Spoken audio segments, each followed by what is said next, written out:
va parler maintenant un petit peu du développement de vos deux entreprises.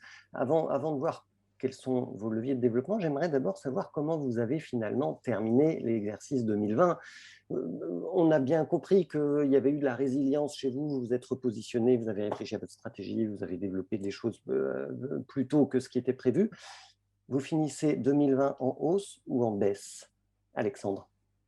On fait plus 30%. On est assez déçus parce qu'on avait plutôt prévu de faire x2. Bon, Euh, bah, c'est bien 30% quand même, non? oui, oui, oui, oui. Mais en tout cas, c'est pas ce qu'on avait prévu. Bon, compte tenu du contexte, il n'y a, y a pas à rougir.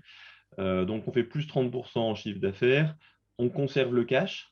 Finalement, on termine avec un cash qui est un tout petit peu supérieur à ce qu'on avait prévu. Donc, on n'a pas cramé d'argent pendant cette année. Et on a expérimenté énormément de choses. Et aujourd'hui, on est en train d'avoir le retour sur les investissements de 2020, finalement. Quand je parle de vente de compost, de collecter auprès des collectivités locales, etc., c'est des choses qui ça y est, se font. Je prenais l'exemple de Marseille. Quand on signe avec la métropole d'Aix-Marseille pour collecter les déchets alimentaires des ménages, c'est un gros, gros pas en avant. Donc plutôt frustré sur le volume, plutôt très heureux sur la conservation du cash et surtout sur tout ce qu'on a fait en 2020. Parce que finalement, ça a été l'année, enfin, pour nous, ça a été l'année la plus riche, finalement. Vous ouvrez des portes, en fait, hein, sur 2020. Voilà, vous vous projetez sur l'avenir. Augustin, de votre côté, comment vous terminez l'année 2020? En hausse, en baisse? Alors, également en hausse, euh, mais un peu comme Alexandre, forcément une hausse un peu plus limitée que ce qu'on avait planifié. Je disais, on a rentré beaucoup de nouveaux clients ça a un petit peu compensé le fait qu'il y avait un volume euh, diminué avec les différents confinements. Donc nous, on va faire plus 12%, enfin on a fait plus 12% en 2020. Habituellement, on est plutôt abonné à des 40-50% de croissance.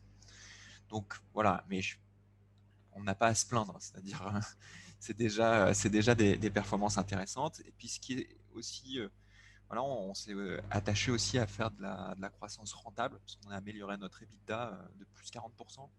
Donc ça, c'est un point qui est particulièrement intéressant. Euh, Pareil, on a un niveau de trésorerie qui est sain. Alors forcément, les différents dispositifs qui ont été mis à disposition des entreprises ont largement aidé, hein. Voilà, on a contracté des PGE, donc là-dessus, on Et est, on est serein. vos leviers de croissance pour l'avenir, Augustin, c'est quoi? Et Alexandre, même question pour tous les deux. Quels sont les leviers de développement dans vos secteurs? Il y en a plein. Je rappelle encore une fois, notre mission, c'est de sortir les matières de l'enfouissement et de l'incinération, puis aussi de créer de l'emploi. Et on est encore à des niveaux qui sont, euh, je vais dire, pour une société moderne, incroyablement bas. Donc il y a énormément d'activités. Je peux citer quelques leviers qu'on travaille particulièrement. L'idée, c'est de pouvoir proposer aussi aux petites moyennes entreprises de s'améliorer sur leur gestion des déchets. On voit que c'est des structures qui de plus en plus s'emparent de la RSE, de l'impact. Et nous, sur ce volet déchets, on a plein de choses à leur offrir, parce qu'en plus, elles sont souvent un peu délaissées par les grosses structures, parce que c'est des petits contrats, il faut aller chercher des petits gisements. Mais nous, on est structuré pour faire ce genre de choses. Il y a un autre point qui nous tient particulièrement à cœur, c'est le sujet de la consigne.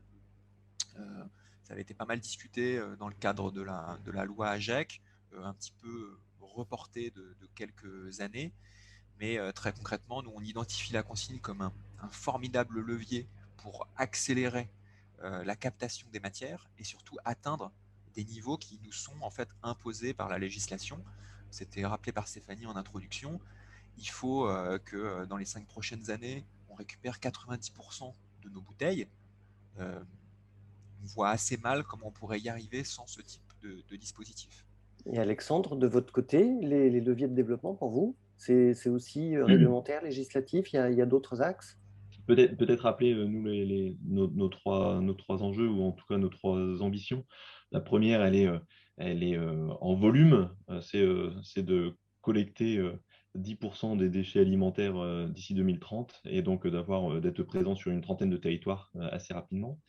La deuxième, elle est plus sur la mission de l'entreprise, c'est de sensibiliser et de créer un mouvement, on en est un petit peu encore au début, mais qu'on appelle aujourd'hui Tous Alchimistes, et qu'il y ait 7 millions de personnes en 2025 qui se sentent appartenir à un mouvement, qui comprennent les rudiments du fonctionnement du sol, qui vont agir et qui vont transmettre ces rudiments-là. Et puis ensuite, et effectivement, c'est arrivé dans une remarque du chat, j'en ai peu parlé alors que c'était un grand motif de satisfaction sur les 18 derniers mois, c'est notre projet de recherche et développement sur le compostage des couches culottes usagées. Donc les couches culottes usagées, c'est 1 tonne par enfant dans sa vie d'enfant, c'est 3,5 milliards de couches qui sont incinérées ou enfouies en France par an. Et aujourd'hui, il n'y a aucun acteur qui s'en est emparé en France. Et on est un peu l'acteur de référence sur ce sujet, avec 2 avancées majeures qui se sont faites en 2020. La première, c'est la loi AGEC qui va créer une filière REP, responsabilité élargie du producteur, pour 2024. En gros, ça veut dire que quand vous allez acheter des couches Pampers, vous allez reverser quelques centimes qui vont permettre de collecter et de valoriser ces couches culottes. Donc ça, c'est fondamental parce que nous, on faisait de la R&D dans notre garage, mais il n'y avait pas de modèle financier jusqu'à la loi AGEC de février 2020. Et deuxième sujet, c'est un sujet technique avec nos partenaires agro-mousquetaires.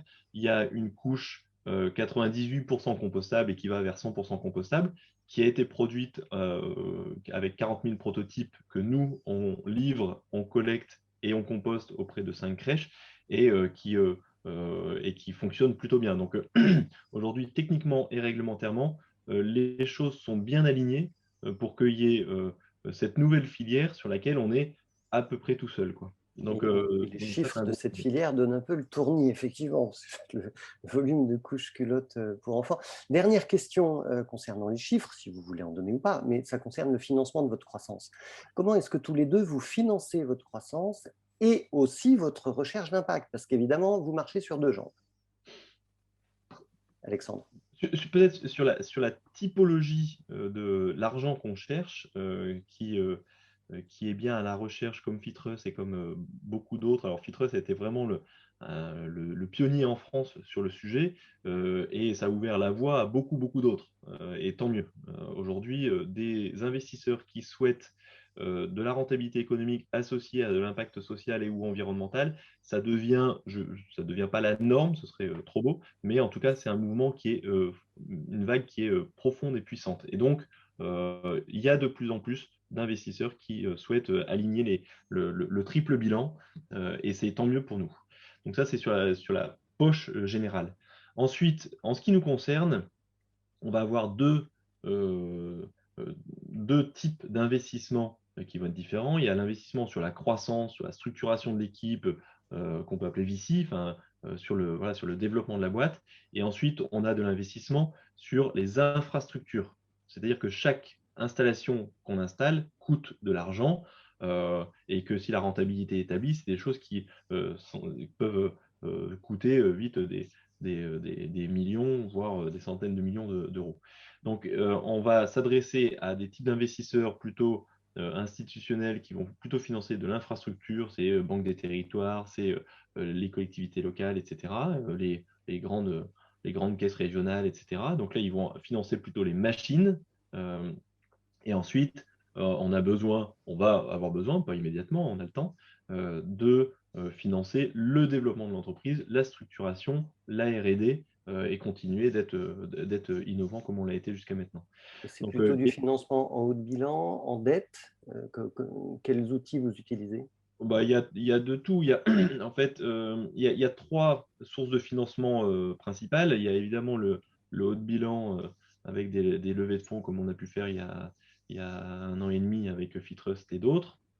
Il y a la dette associée au haut de bilan. Et puis ensuite, il y a une 3e poche qui est non négligeable, notamment en période avec le plan de relance, etc., qui est la subvention d'investissement. Encore une fois, ce n'est pas la subvention de fonctionnement, c'est la subvention d'investissement qui accompagne la transition et qui va accompagner les opérateurs comme nous, mais aussi les collectivités locales, à transformer leurs installations, qui étaient des installations d'enfouissement, d'incinération avec des externalités négatives extrêmement mauvaises, vers des installations type méthanisation ou compostage, qui ont des externalités positives du point de vue environnemental, création d'emplois, etc.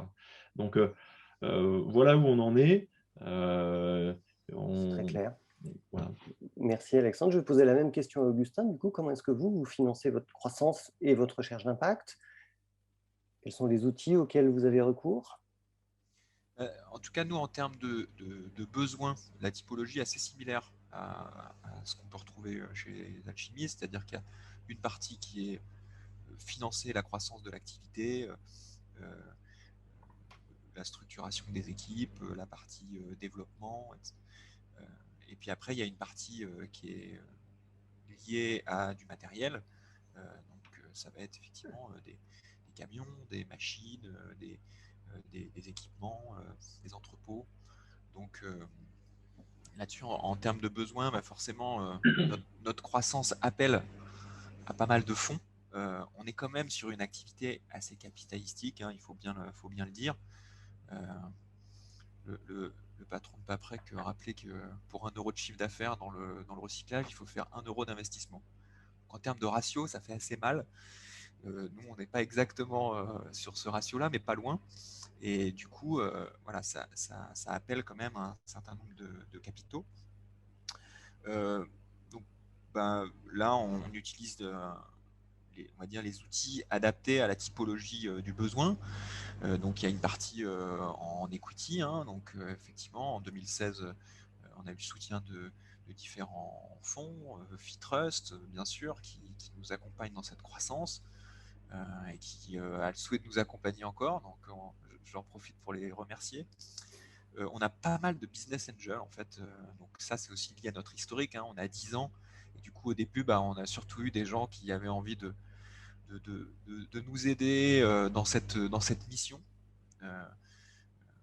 Et dans notre capital, on a encore aujourd'hui 50 business angels. Donc, c'est une grande famille.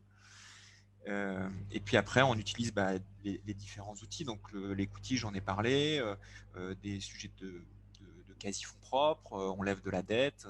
Donc, on utilise toute une panoplie de dispositifs. On est actuellement en levée de fonds et on s'adresse principalement à des fonds à impact parce qu'il faut être cohérent avec effectivement notre double objectif.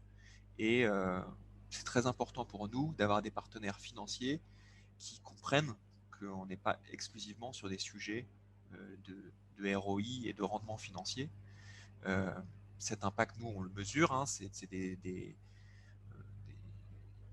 impact environnemental avec notre activité, c'est évidemment l'emploi. Même plus récemment, on a mesuré notre justement ROI sociétal, à savoir quand on met 1 euro dans Lemon Tree, qu'est-ce que ça génère comme valeur pour la société, en termes aussi d'évitement sur des taux de chômage, etc. On est arrivé à 1,43, c'est pas moi qui fais le calcul, mais on pourra en discuter avec ceux qui veulent rentrer dans le dur des chiffres. Mais concrètement, quand vous mettez 1 euro dans Lemon Tree, c'est 1,43 € de bénéfice pour la société. Pour la société. Bon, c'est intéressant à savoir. Merci Augustin. On va se tourner vers Manon Bozek qui regarde un petit peu les questions que vous posez dans le chat. Et Manon, est-ce qu'il y a des questions qui s'adressent plus à l'un à l'autre? Est-ce qu'il y a des questions qui s'adressent aux deux à la fois? Quelle est la synthèse qu'on peut faire des questions du chat? Oui, alors déjà, merci Augustin et Alexandre d'avoir déjà répondu à des questions ou à des réactions. J'ai une petite question qui s'adresse à tous les deux, peut-être plus à Augustin, concernant le secteur de la collecte et du tri des déchets. Elle est historiquement du coup dominée par des gros acteurs industriels. Quels sont les atouts pour remporter des marchés? Et j'en profite pour poser un peu une double question. Est-ce que du coup, ça nécessite des partenariats avec des grandes marques? L'ambition de la consigne, pardon, notamment pour les monteries. Du coup, double question là sur effectivement, la façon dont on opère, elle est assez différente de ce qui est fait sur le marché par les gros du secteur, hein. C'est sûr que c'est un marché où il y a des très gros et après une myriade de plus petits. Nous, on mise évidemment on va dire en bonne start-up sociale sur l'agilité, sur la tech, sur pas mal sur l'innovation. Mais il y a aussi un sujet de méthode. C'est-à-dire que si je caricature un petit peu, quand vous faites passer une grosse benne, euh, c'est déjà beaucoup plus difficile derrière de retraiter la matière parce que vous avez du mélange. Un des piliers de Lemon Tree, c'est le tri à la source, c'est-à-dire organiser en amont euh, le, le, le système pour que dès le départ, on ait de la matière qui soit bien triée. Donc, ça veut dire mettre des îlots de tri dans les entreprises avec des matières distinctes. Ça veut dire dans les locaux déchets qu'il n'y ait pas de rupture de charge. Donc les, le tri soit lui-même encore organisé. C'est-à-dire on ne remélange pas tout. Combien de fois on nous a dit bah oui, mais en fait ça ne sert à rien de faire le tri parce que la personne qui s'occupe du ménage, elle remélange tout en bas, ou alors j'ai vu tout arriver dans le même camion à la fin. Donc nous, cette méthodologie, elle est spécifique, et c'est ça aussi qui crée une nouvelle valeur, parce qu'en fait, nos centres, ce ne sont pas vraiment des centres de tri, c'est plutôt des centres de contrôle et d'orientation des flux. Et quand un déchet ou du coup une future ressource rentre chez Lemon Tree, à 97%, ça ressort en recyclage matière. Donc il y a très peu de pertes, et ça, c'est en tout cas un modèle qui est assez différent Et de sur ce que les peuvent faire partenariats? Et sur les partenariats, alors évidemment, on travaille avec des grandes structures. Alors je ne sais pas si c'est des partenariats avec les majors du déchet, avec la GMS comme la question a été posée, ou avec des grandes marques agro-industrielles. Donc sur la partie GMS, évidemment, pareil, hein, secteur ultra concentré. Donc là, on travaille avec tout le monde. On propose nos bornes et nos machines dans toutes les enseignes, spécialisées ou généralistes. On travaille effectivement en amont avec les marques qui finalement veulent participer à cette mise en place d'une économie circulaire. Donc voilà, elles cofinancent en fait notamment l'installation de machines. Et ça, c'est important aussi dans le modèle économique. Et puis, après, ça peut être un peu plus en amont sur les sujets de consigne. Bah là, ça appelle à des changements macro beaucoup plus forts. Pour faire de la consigne, il faut produire aussi localement, parce que ça ne sert à rien de faire des kilomètres à des emballages pour qu'ils soient remplis. Donc il y a tout un sujet de production. Et puis après, il y a un sujet de standardisation. Bon. Donc forcément, on travaille main dans la main avec des grandes structures. Merci Augustin. Est-ce que cette question donne envie à Alexandre de répondre aussi? Très fortement. Non, et en fait, il suffit de regarder l'histoire du déchet pour comprendre comment ça évolue. Les acteurs du déchet, ils existent depuis à peu près 150 ans. Avant, c'était des chiffonniers et qui revendaient ça. Et donc, c'était des indépendants. Donc les Veolia Suez, qui s'appelaient Compagnie des eaux, etc., se sont créés à l'époque, il y a 150 ans, avec le mouvement hygiéniste, pour évacuer les excréments et les déchets de la ville pour qu'il n'y ait pas de questions sanitaires. Donc ils n'étaient pas du tout dans une logique de valorisation de matière, mais dans une logique d'évacuation de problèmes de la ville vers la campagne. Et donc ça, c'est Veolia Suez pour mettre des noms dessus. Il y a un...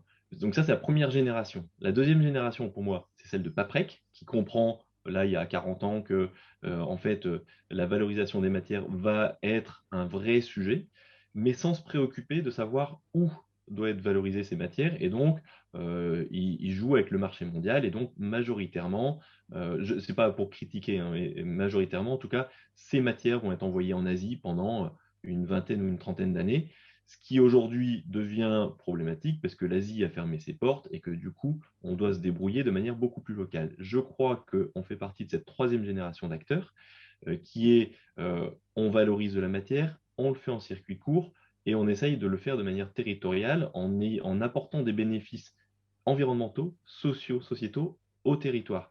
Et ça, je pense que c'est ça la vraie différence. Et quand les acteurs historiques aujourd'hui ont du mal à gérer ces transitions, et c'est pour ça qu'on leur prend des marchés. Donc, pour moi, c'est ça l'évolution. Et puis, au passage, tout grand groupe a démarré tout seul. D'ailleurs, quand on regarde dans pas mal de groupes, il y a encore une majorité qui ont comme nom le fondateur, Nicolin de Richebourg. C'est pur, c'est pas le cas, mais en tout cas, c'est des groupes qui font entre 200 millions et 4 milliards de chiffre d'affaires, qui ont une cinquantaine d'années, qui sont des histoires familiales en général. Donc en fait, il n'y a pas de, il n'y a pas de, enfin, je veux dire, il n'y a pas de timidité de notre part à un moment donné, prétendre à faire des centaines de millions de chiffres d'affaires, parce que je pense qu'on est mieux positionné d'un point de vue ADN, et derrière, ce secteur des déchets a vu des success stories, pas près qu'en ait eu une, il y en a plein d'autres qui ont été finalement très vite quand on regarde l'évolution des chiffres d'affaires.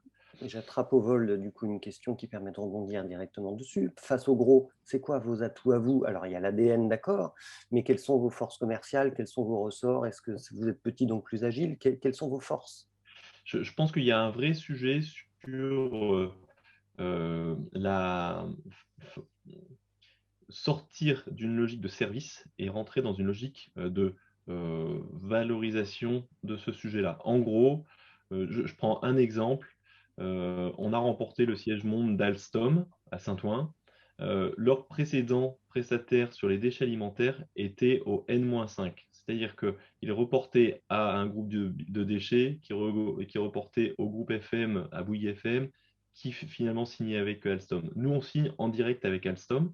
Et c'est pas pour rien, c'est que je pense qu'un certain nombre de groupes et de personnes, de collectivités locales, d'entreprises et même de restaurateurs ont compris que ces sujets des déchets sont une préoccupation majeure des citoyens français de 2021 et qu'ils ont envie de mieux le maîtriser, de mieux le valoriser et de le faire de manière plus intelligente, plus courte, plus transparente. Et ça, quand on est en face des gros, ça marche. Je me tourne une dernière fois vers Manon pour prendre une dernière question avant de clore. Ouais. Qui s'adresse à vous deux, Augustin, Alexandre. Est-ce que vous avez des projets de crowdfunding? Ah bah, oui, là, on le lance dans quelques jours. Donc, je ne m'attendais pas à avoir la question, mais la question du financement, qui est parfois perçue comme un problème, on l'a toujours abordé plutôt comme un atout. Donc, avoir des fit trusts ou des investisseurs à impact, c'est hyper important pour nous parce que ça nous met en ligne sur le triple bilan économique, social, environnemental. Et on est très attaché, nous, à la question du circuit court, sur la logistique, sur les personnes qu'on emploie, et d'essayer de relocaliser toutes ces activités. Eh bien, on a décidé de relocaliser aussi la levée de fonds. Et là, à Toulouse, on lance dans quelques semaines notre première levée de fonds en crowdfunding avec l'ITA pour qu'il y ait un maximum de personnes de la région qui investissent et qui finalement soient des parties prenantes à plusieurs égards des alchimistes Occitanie, à Toulouse, que ce soit des investisseurs, potentiellement des clients, potentiellement des citoyens, et tout ce beau monde va faire le tri de ces déchets alimentaires et faire participer à faire grandir les alchimistes Occitanie. Et Augustin, de votre côté, vous disiez tout à l'heure que vous étiez en levée de fonds. C'est une levée de fonds en cours en crowdfunding ou pas du tout? Alors, pour l'instant, c'est pas l'idée. Ça ne veut pas dire qu'on ne le fera pas, parce qu'évidemment, on est sur des sujets, des thématiques dont tout le monde a envie de s'emparer et qui nous parlent dans notre geste quotidien de tri de nos déchets. Mais pour l'instant, là, on est plutôt en discussion avec des fonds et des fonds à impact, comme je disais tout à l'heure. Je voulais juste abonder le sujet qui était abordé par Alexandre juste avant sur la confiance et la transparence. C'est, je pense, ça notre meilleure arme pour effectivement aller faire les choses différemment et différemment des grands groupes, parce que pendant des années, ça a été très opaque, et nous, on s'attelle à désopacifier.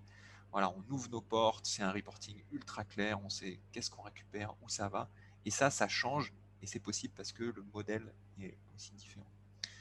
Eh ben, merci beaucoup, Augustin. Merci beaucoup, Alexandre, pour vos Merci à vous. interventions à tous les deux. On Et à arrive tous à la ceux fin qui de cette ont table ronde. Merci évidemment au participé. public pour votre participation, pour vos questions. Merci à Fitrust et je repasse la parole à Stéphanie de Beaumont pour conclure. Merci à tous. Merci Guy. Je voulais juste tous vous remercier et particulièrement les speakers pour la richesse de ces échanges. Je crois qu'on l'a bien compris, aussi bien les alchimistes que les Montry ont des perspectives de développement assez importantes sur des marchés en croissance.